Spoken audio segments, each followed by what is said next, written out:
it's Joe Amoia, founder and creator of GPSforlove.com. You ever had a friend or a family member who was in a relationship with a guy and you knew he wasn't the right guy for her? And it was clear. She was constantly complaining, but yet she would never do anything about it.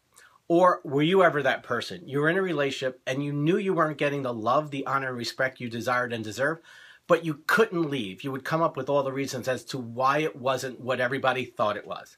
Well, if so, I want you to pay close attention because this video is for you. Today, we're going to talk about love addiction. And this is one of my favorite subjects because we're addicted to everything in our life. We're addicted to food, we're addicted to shopping, we're addicted to sex.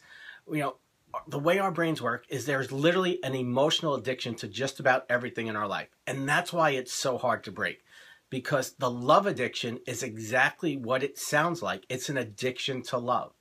Now, you can look at your girlfriend and go, well, why is she with that guy? Just leave. You know, it's so obvious.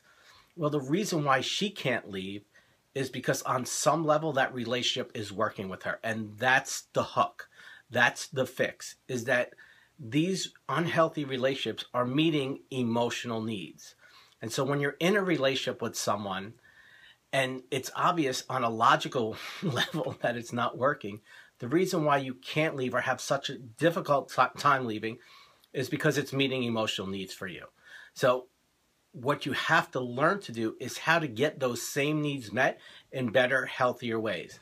But a lot of times that involves making choices and decisions, which mean you have to give up the addiction. And that's what the hook is you can't give up something that you're emotionally addicted to.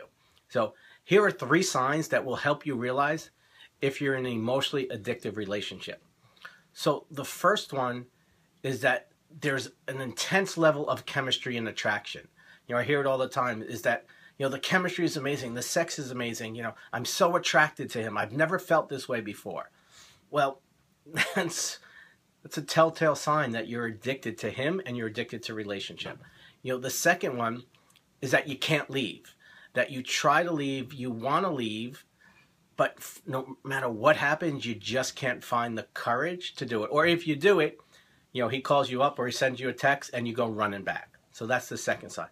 And the third sign is that you make excuses. You rationalize and justify to yourself and to others as to why it's not what everyone sees it as being. You know, and you do that primarily to yourself. You know, but I love him, he loves me, he wasn't this way in the beginning, it'll get better, it'll change, he was just misunderstood as a child, you know, his parents didn't love him the way, you know, we come up with all these, and trust me, I know from what I speak. I spent 3 years with someone where, quite honestly, I was addicted to the relationship.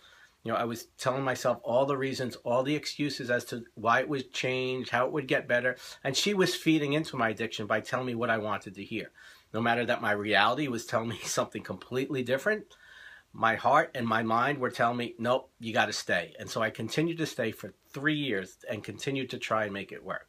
So that ultimately led me to do my work and realize that, you know what? If it ain't working, it ain't working. No matter how much you try, no matter how much you make excuses. And so you have to learn how to kind of see things as they really are and learn how to tap into your heart and your mind and make those tough choices and decisions. So, you know, this is one where I really want you to take some mirror time, you know, take a good look at yourself, look at your past, or maybe you're in a relationship right now and, you know, this is really resonating with you, and go back and look at and see what's the hook, what's the fix, you know, what is it for you? Why do you stay? What needs is it meeting for you? Because that's exactly what the problem is that on some level it's meeting one or more of your emotional needs. Because once you identify that and you see what's really going on, that is the step that will lead you into doing the work that will help you to create the relationship you really want and deserve.